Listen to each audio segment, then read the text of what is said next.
And good morning, good afternoon, good evening, whenever you're receiving this information. This is your show, Líderes del Futuro. And today we are having a conversation again with Brandon Luna Rodriguez. Brandon, welcome to the show one more time. Last time we were having, we had a really good conversation. And today we wanted to talk about a different piece. And the reality is in the United States, there is that continues to be that idea that we have to have two incomes, that we have to depend on two incomes to have a certain type of lifestyle. But what happens when one of those individuals is no longer there for one reason or another? And so we wanted to have a conversation today. So again, thank you for coming on and having this conversation with us. For sure, for sure. Thank you for your time. So let's talk about the two income trap. It's important again. We were talking off the camera earlier about how, for example, in the Latinx community, there's that idea that the family will always stay together. And so if one of the parents at some point cannot contribute, the assumption is the children will take care of the elderly. Um, but in the United States, the reality is that for many different reasons, that's no longer the case. What can you tell us about your perspective on the two income trap? Well, I view it as like when people get together, whether it be just a regular couple or marriage, they like combine their income after taxes, and they're like, oh, we can afford X amount of things together. We can live a certain lifestyle together. But what they don't factor in is, yeah, they could buy this house or live this lifestyle that they could otherwise not have if they were like single. But the con to this is, let's say the other person loses their income for many multitudes of reasons. What happens then? Like Mhm. they probably are struggling to keep up with mortgage payments. They can't keep up with car payments. They can't. They basically will fall into a money pit type of hole, which just is not good long term, and it messes up their credit scores and all this stuff as well, because they depended on two people instead of just having one income to be able to live a certain type of lifestyle. Yeah, so the idea there is again, people, the more money people make, the more money people spend. And a lot of individuals, that's what they end up doing. They end up, again, they see more money, they see two incomes. And as a result of that, they start traveling, they buy, again, that big house if they can, multiple cars. Sometimes they change vehicles every couple of years. And the reality, as you said, is when one individual loses their job, passes on, whatever the situation is, the other person is left to take care of expenses that they're not going to be able to afford, right? And so then they go into more credit card debt, or they refinance that home with hopes of being able to pay everything and do one single payment. But now that payment increases, and as a result of that, they cannot keep up. I know that a few people I know personally who have bought their homes because somebody else was losing their home because they couldn't keep up with the payments. And Mhm. that's, that's the reality, that some individuals either keep refinancing, or they have sometimes this idea of, we are buying a home, this is our first home, then we'll improve into a bigger home, more expensive home. And what people forget is that we don't have to be doing that. We can buy a home that is big enough for us, that doesn't require us to spend every single penny, because then the other piece that comes with it is, when are you going to retire? And one of the things that you and I have been talking about now for a while is, when are you going to retire? And you have a specific plan. And I think that is connected to all of this, that a lot of these couples, they buy a property, they go on vacation, they buy multiple cars, this, that, and the other. They give themselves a certain lifestyle, but are they really going to retire? And that's important to also understand. Mhm. Yeah. So in your situation, you have a plan specifically that doesn't necessarily involve marrying somebody or living with somebody who is going to contribute the other half to be able to survive. Yeah, like my philosophy is whether you're single or married or in some type of couple situation, this also falls back to like I guess the male standards, like be able to provide or be able to provide life for like each other based on one income alone. Like for example, everything that you would be buying, you would buy it based off you if you only had one income and not two incomes, because you guys could weather basically any storm off of that. And another thing is, yeah, people like to inflate their lifestyle when they're earning a lot of money from their job, but they have to think of it in a way of like, okay, yeah, you can live this life, so you can have the cars, the house, et cetera, but is the income sufficient? And do you have enough reserves for the point of, let's say one day your company's like, I don't need you anymore. Mhm. Can you manage? Or are you just gonna be like, oh, it's time to sell XYZ because the income's gone? Like, for example, if I were to go and do the same thing these people do, as in, let me have a expensive home, let me have a multitude of cars and take vacations, I would mainly do it because I have cash flow coming in from rental income and other various sources, and just being like, oh, I'm using all my main primary job income to be able to do all this stuff. Because at any time that could be cut off and you're basically struggling to stay afloat. And as a result, you go into debt and everything just spirals downward from there. Yeah, it's one of those things that I think for those of us, in my situation, growing up poor, you ended up learning to survive with whatever money you had. Um, and even when there's additional money coming in, doesn't mean that you're going to waste it. In my computer screen, there's a sticky note that um, I write down exactly how much I made last year, how much I made on a monthly basis the year prior. And even if this year I'm going to make more money every month, I limit myself to that income from 2 years ago, so that as a result of that, any additional money, it goes into that reserve, it goes into investments, it goes into Mm-hmm. other stuff, because you have to learn to live with that. Yes, there's going to be an emergency. I don't have to worry. There's a little bit of money on the side so that I can take care of that. But again, a lot of individuals, oh, there's more money. My company is going to pay me a little bit more money this year. Therefore, we'll have more money to spend.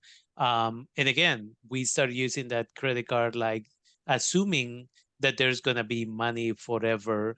But you don't know when you're going to be in a car accident. And what if it was your fault? And nobody else is going to pay off now that you no longer are able to do the same job as you did. You don't take care of your health. You end up with a medical situation that prevents you from continuing to do the job that you used to do. Or the other one that you mentioned, which is the company is downsizing and saying, you know what, thank you for your services. Thank you for the 15 years, the 20 years of work, but we no longer need you, or we're moving the company to another state. And now you are in your 50s, and what are you going to do when you're used to a certain level of income, a certain type of lifestyle, and no longer can manage it now?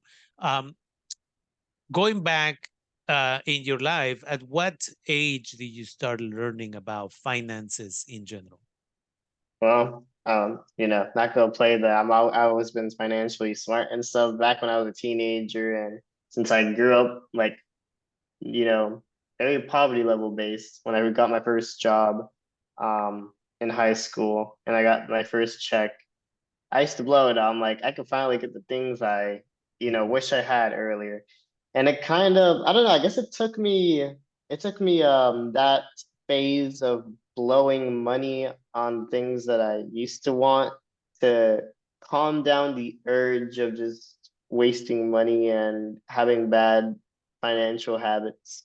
Yeah, because I feel like I mean, it could be a case by case for everyone, but when it comes to having bad habits, I think it's because people want things that they really never had, or they have this mentality of, oh, I have a lot of money, I could get X things now, but they don't think about, oh, I have a lot of money now. How can I put this money to work, even if it's not like instantly, like it matches the amount of income you're making right now, but gradually, if you keep putting money back into it, how can I match my certain income or more to live off that and don't have to worry about, being employed or not? Yeah. And then the other piece that comes with that, right? Like, so it's a good thing that you made those mistakes when you were young enough, so that now that you are a professional, you know how to manage your money, you know not to go and travel all over the place and just, again, use that credit card here, there, and everywhere. Um, because a lot of us didn't learn that. Either we didn't have the right mentorship, or because we never had money, like you said, now suddenly you have more money and you're like, okay, what else can I use it on? And of course, the constant bombarding of information from social media, whether it is Instagram, whether it is whatever it is, that says click and buy, click and buy. Don't worry about how you're going to pay later. We'll get to that later. And now more and more companies that are offering the 10-month payment plan, the 12-month payment plan, the 26 or 24 or 36 a month payment process. And what we don't understand is how we're just, again, getting ourselves into trouble instead of living within our means, or even better, living below the amount of money that we earn, so that, as you said, we can put money away for the future.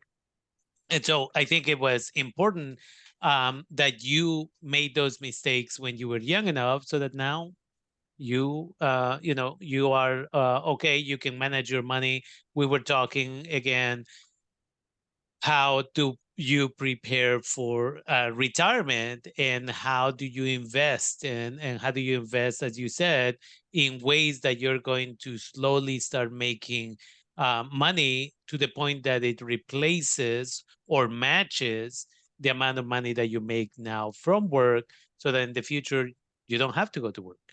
Hmm.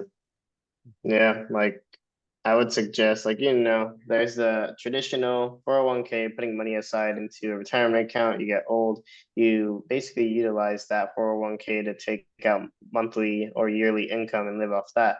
But there's pros and cons to that. The pros are you still get monthly income, but the cons are you probably will have to downsize your lifestyle because you can't afford to do what you were doing when you were making X amount of income while you were working. So I guess the biggest advice, this might be like contradictory, but it's better to have cash flowing sources of income that can be passive over time, that allows you to either make what you were making while you were working to keep the same type of lifestyle or more. So when you grow old and you can't do any physical labor, whatever the job may be, all you need to do is just have people, like, for example, rental income, rental properties. One property manager, if you buy a lot of units in a certain area, they could take up to 80, 90 units of yours. You just have them handle all the repairs, any expenses that come up for just 10% of the overall rent every month. And you probably have to be on a call with them or something, like probably like handling your units like 2 hours a week, but you're still making the same amount of money or more that you were making while working, and it'll pay you until you die, which is why I think that type of path is better than just shoving money down a retirement account. Yeah, and that's the idea again of also building up generational wealth, right?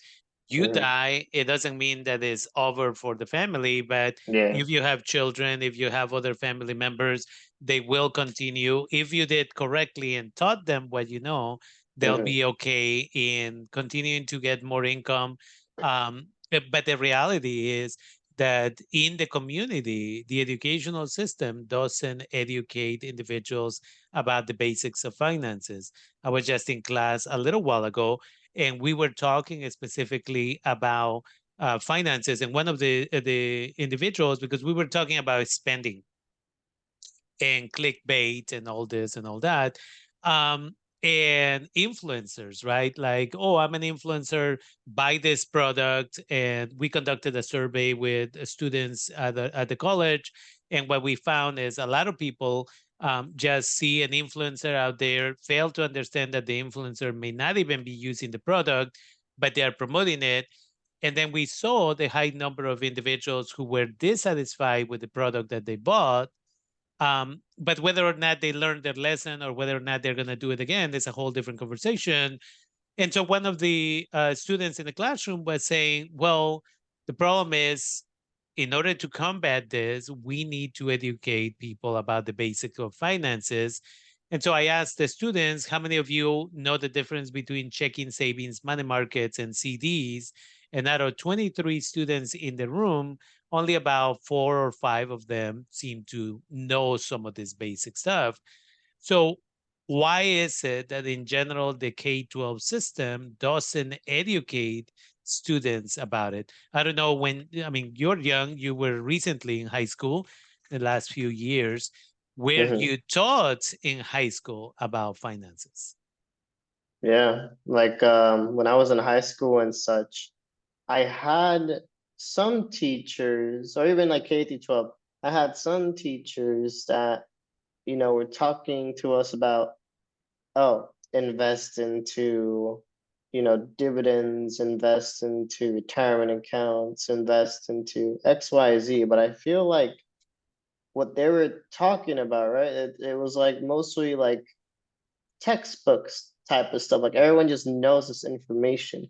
Like, for example, I wish during the early years of high school and such, way before I went through that phase of blowing money, Yeah. etc., I would have someone tell me, I know you want to blow X amount of money on things that you didn't have access to growing up, but do it in moderation and put some income aside to put it into an S&P 500 high interest savings account, or even explore real estate. And also, the thing about real estate is everyone's going to tell you, oh, you want to get into real estate, you have to have a huge chunk of capital. Like, for example, you want to get a property, you have to have 20% down or FHA. But no one Yeah. tells you you could do creative financing. You can get a property that's outside of California, with seller financing. When you negotiate terms, you could put as little down as 2 to 3%, negotiate a good interest rate so it makes it attractive to them, and pick up the property for, say, total rehab down payment less than 10,000 or 10,000. No one tells you you could do those things. Yeah. And again, especially in our communities like the Latinx community, a lot of our parents have no knowledge of finances either. And if the educational system, K-12 system, is not teaching you about any of that stuff, then you're almost being set up to fail long term, because again, it's about spending, spending, spending. And where is the information? So it's important for us to talk about this, that again, if you get the right education, whether it is college, whether it is not college, but you get the right career, that you need to be able to learn to live within your means or even below your means, so that you can invest in different areas, whether it is an S&P 500, whether it is a REIT, right? Whether and that's again another example. Um, a small amount of my funding is going into Fundrise, which is a company that again invests into multiple properties at the same time in small amounts from different people, different investors. That way, if something doesn't work out, it's not like you lost all your money, you lost a very small percentage of that money. But most people don't understand that that's where they can get started in real estate investment. And later on, you can use that funding to actually buy your first property. But again, if the knowledge is not there and you continue to believe that you have to have two incomes in order to be happy and in order to be able to have enough, at some point you're going to be disappointed. And so I think that that is what people do not understand. And I'm glad that you are having this conversation. And again, you are living that life at the moment. You're a college educated individual, you're a professional, you're making enough money to take care of yourself, and you're looking at starting those type of investments in real estate outside of California, where again, the cost of living means that it is lower than California. Therefore, some of those properties are going to be much, much cheaper, and it's easier to get into those type of investments. Yep, yep, yeah, I agree with all that you said. Yeah, Yeah. So in your situation, how soon do you think you're going to start investing in properties? next month. Okay. So Yeah. you've been looking at it, right? You were talking about um, this is something that you've actually dedicated some time at where you're thinking about investing and how much is it going to cost you and all of that stuff. Yeah, like all this information I've obtained from financial to real estate, it didn't come from the educational system. I feel like the educational system as a whole, it teaches you how to be a worker. Yeah, like you have what's called class changes each certain time of day. Like in high school, you have X amount of classes, you have lunch breaks, etc. It's more like a teaching you, oh, when your shift is up or when you have to switch you know your what's it called, what you're doing. Like it's more like teaching you how to meet deadlines, how to just follow a structure. Yeah, Mhm. and you're just learning what they feed you. Like they don't, I don't think any type of financial information like this would be obtainable through an educational system unless you have friends there or you're going to a very, I guess, privileged school where you're surrounding yourself with all these types of people that already have this insider knowledge. If not, if you go to a regular school in a regular area, you're just gonna get fed what the regular person gets fed and carry on life like that until something somewhere hits you where it's like you need to do things differently. Yeah. Yeah. Yeah. So again, and this is why we're having this conversation, right? Because what we want is we want people to start thinking differently than what they're being taught in school.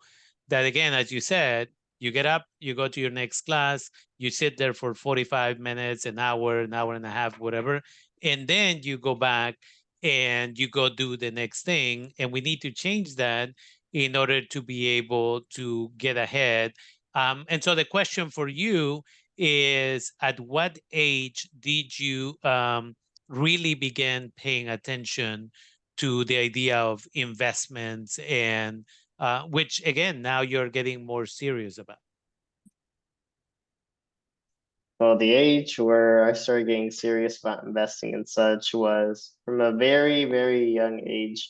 I knew that I wanted to do investing, but I wanted something that was scalable at a fast rate, as in like 5 to 10 years down the line. Because I was looking at, okay, so we have dividends, we have high interest savings, we have S&P 500s, but can I actually scale this in this short time span rather than other ventures? So I started looking at different things like, okay, so I had systems like example, I have excess amount of cash. I could deploy it in different avenues. One, excess amount of cash goes into high interest.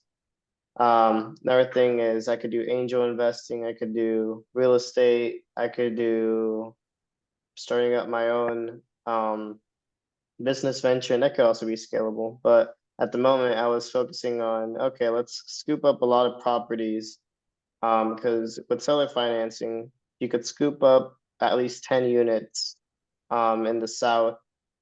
And after you occupy those 10 units with tenants, you could reach out to investors, show them your track record, tell them, oh, I manage these 10 units. I want to buy this portfolio in the same area where I'm already invested in, and the portfolio costs X amount of money. and down payment is X amount. How about we go X percentage down where you have the majority of the money going down and I put this amount of money going down. Then we split the cash flow after expenses 60-40 until you make your initial investment back, whether from cash flow itself or equity. Then after that, I can buy you out. You can make your initial investment back or more. Mhm. And I transfer the properties under my name and I keep all the cash flow to myself. And then I repeat the process. And let's say I scoop up 40 to 50 something units per portfolio acquisition. You do that over a set number of years, 4 to 5 years. You do 2 portfolio acquisitions a year. You're almost sitting at 300 to 400 plus units. That cash flows you if the average rent per unit is anywhere from 500 to 900 plus. You're making upwards to multiple 7 figures a year. Yeah. And again, it's about understanding the market, it's about understanding where you can get started. A lot of people want to go down the street. Again, we are located in Northern California, where everything is super expensive. And a lot of people look at the house down the street or the duplex or the fourplex down the street, and they're like, no, there's no way I can get those properties. Again, we are not talking about you getting started in California. We're talking about you getting started in another state, in another community, where the cost of living is less, and therefore is more affordable with the money that you're making in California to be able to get something in another location. And again, the other piece is once you have a proven record that you can make this money back, other investors may be interested in coming and working together with you. And again, after that, it's just, as you said, it's all scalable to something that over time you're like, okay, I'm making enough money after taxes, after all of these other fees, I can still maintain my lifestyle and I don't have to work anymore, right? Yeah. Yeah. And that's where again, some people, a lot of people, a lot of us think of, okay, I got my job now. I'm going to work for the next 30, 40 years. And then I'll look at retirement. And sometimes what you find is that 401k is not going to give you enough to be able to really retire. And then you end up working part-time the rest of your life because you cannot make it. And going back to this idea of the two income lifestyle, again, when that other person is no longer able to work because of a medical situation or because they passed on, how are you going to be able to maintain your lifestyle? How are you going to be able to maintain the basics? People need to understand that, again, a project like the one that you're thinking about is doable, but you have to do the research and you have to really focus on that. And again, saving to be able to have enough money to start this type of investment rather than, oh, I'm making $2 more an hour now. That means I have more disposable income to be able to work with, right? And so for me, again, every time I'm thinking about, wow, look at that pair of shoes. Look at this other thing. What about a new car? Maybe it's time to upgrade. I look at that sticky note that says, no, your monthly spending is limited to that much, even if you're making more. But not a lot of people have that in mind. Not a lot of people have the focus to be able to do that. And again, this is why in this country, um, the average person that has a credit card has a little bit over $10,000 of debt. And when are they going to pay it off? Therefore, when are they going to start investing in the way that you are trying to do now? Right. Yeah. Because in That's your it. situation, you have a credit card, but you pay it off every month. Yeah. Sometimes I hate carrying balances. So Yeah. like whenever I rack up like 500, doesn't matter if it's like there for a week or something, I end up paying it off because Mhm. I don't like having that balance sit there even though I have auto pay on. Yeah. Yeah, Yeah. and again, that's part of the discipline that most people don't have, and that's an important tool to remember because that affects your credit over time. So again, you're starting this project. I'm glad that you are again making okay money, I like to say, in order to be able to do this, and you're still living below your means, which is essential to be able to have that money to be able to invest it. And so you're saying that again, within a month, you're gonna be able to start investing. Um, what is your timeline? Like in how many, I would say in a year, how many units perhaps do you think that you're going to be able to own? Well, within a year, the goal is definitely to get to 10 units, so then I could start scaling at a faster rate and reaching out to people. Okay. And again, it's important for people to understand, again, in your situation, you're doing all of this on your own. So again, it's important for the community to understand that we are not looking at two income projects. It's just your income. You learn to live within your means. And as a result of that, you're starting to have enough money to be able to invest into these projects. And again, once you have those 10 units and you demonstrate to investors that you can do it on your own, then, like you said, it's scalable and you can get those larger units. And that's how a colleague of mine was able to get apartment complex one time, an apartment complex that had 100 units. And again, at some point you say, okay, I have what I need. I don't have to wake up at an early time every day to be able to go work for somebody else.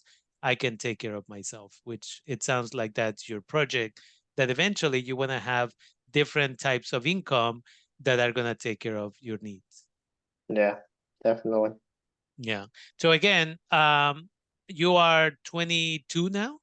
Yeah, Yeah. So again, we're looking at a project that is for the next 10 years or so, right?